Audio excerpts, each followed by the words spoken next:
মধ্যপ্রাচ্যের আকাশে আবারও যুদ্ধের ঘনঘটা। যুক্তরাষ্ট্রের যুদ্ধজাহাজ, ইসরায়েলের বিমান হামলা আর ইরানের পারমাণবিক কর্মসূচি ঘিরে নতুন করে উত্তেজনা। এখন প্রশ্ন হলো, ইরান কি সত্যিই পারমাণবিক বোমা বানানোর পথে, নাকি এটি কূটনৈতিক চাপের খেলা?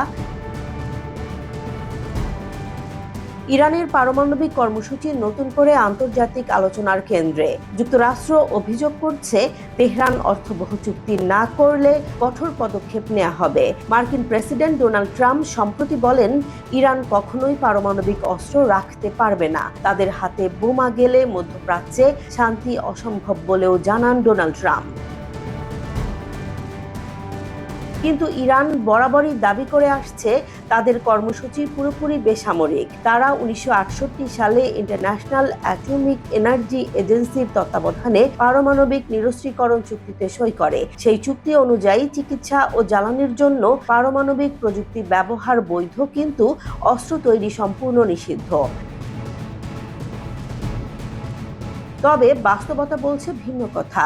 আইএই এর হিসেব অনুযায়ী সাম্প্রতিক সংঘাতের আগে ইরানের কাছে 60% বিশুদ্ধ প্রায় 440 কেজি ইউরেনিয়াম মজুদ ছিল।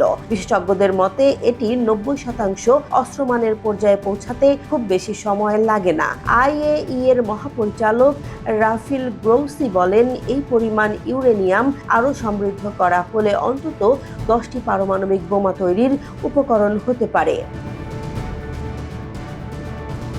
এরই মধ্যে ইসরায়েল ইরানের নাতাঞ্জ, ফোর্দো ও ইস্পাহানের মতো গুরুত্বপূর্ণ স্থাপনায় হামলা চালায়। নাতাঞ্জের ইউরেনিয়াম সমৃদ্ধকরণ কেন্দ্র, ফোর্দোর ভূগর্ভস্থ স্থাপনা এবং ইস্পাহানের গবেষণা কমপ্লেক্স সবই লক্ষ্যবস্তু হয়। হামলার পর ট্রাম্প দাবি করেন স্থাপনাগুলো সম্পূর্ণ ধ্বংস, কিন্তু আইএই জানায় ক্ষতি গুরুতর হলেও পুরোপুরি নয়। বিশ্লেষকদের মতে, ইরান চাইলে কয়েক মাসের মধ্যে আবার সমৃদ্ধকরণ কার্যক্রম শুরু করতে পারে। এমনকি স্যাটেলাইট ছবিতে দেখা গেছে নাতাঞ্জ ও ইস্পাহানে নতুন করে অবকাঠামো সংস্কার চলছে। ভূগর্ভস্থ টানেল কমপ্লেক্সও আরও সুরক্ষিত করা হচ্ছে। প্রশ্ন হচ্ছে, ইরান কত দ্রুত বোমা বানাতে পারবে? মার্কিন প্রতিরক্ষা গোয়েন্দা সংস্থার মূল্যায়ন অনুযায়ী পর্যাপ্ত অস্ত্রমানের ইউরেনিয়াম উৎপাদনে ইরানের 1 সপ্তাহেরও কম সময় লাগতে পারে। তবে ইউরেনিয়াম সমৃদ্ধ করা আর কার্যকর পারমাণবিক অস্ত্র বানানো এক বিষয় নয়। ওয়ারহেড ডিজাইন, বিস্ফোরণ ব্যবস্থা ও ডেলিভারি সিস্টেম, এসব মিলিয়ে পুরো প্রক্রিয়া আরও জটিল।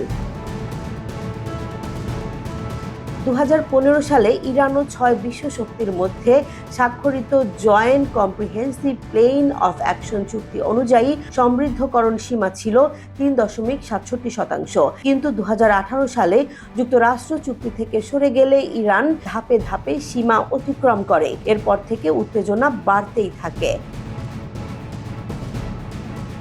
মধ্যপ্রাচ্যের নিরাপত্তা বিশ্লেষকরা বলছেন, ইরান যদি পারমাণবিক অস্ত্র অর্জন করে, তাহলে সৌদি আরব সহ অন্য দেশগুলোও একই পথে হাঁটতে পারে। এতে শুরু হতে পারে আঞ্চলিক অস্ত্র প্রতিযোগিতা। অন্যদিকে কেউ কেউ মনে করেন, পারমাণবিক অস্ত্র পারস্পরিক প্রতিরোধ তৈরি করতে পারে, যা সরাসরি যুদ্ধ ঠেকাতে ভূমিকা রাখে।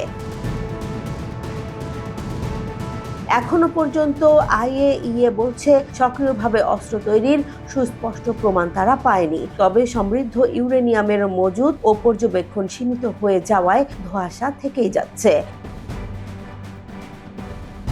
তাহলে প্রশ্ন থেকে যায়, ইরান কি সত্যিই বোমার দোরগোড়ায়, নাকি এটি কৌশলগত চাপ প্রয়োগের অংশ? নিশ্চিত উত্তর এখনো মেলেনি। তবে একথা স্পষ্ট, পারমাণবিক ইস্যু ঘিরে মধ্যপ্রাচ্যে উত্তেজনা নতুন মাত্রা পেয়েছে। বিশ্ব রাজনীতির ভারসাম্য এখন অনেকটাই নির্ভর করছে তেহরান ও ওয়াশিংটনের পরবর্তী সিদ্ধান্তের ওপর। জেসমিন জাহান, নিউজ ডেস্ক, জনবাণী।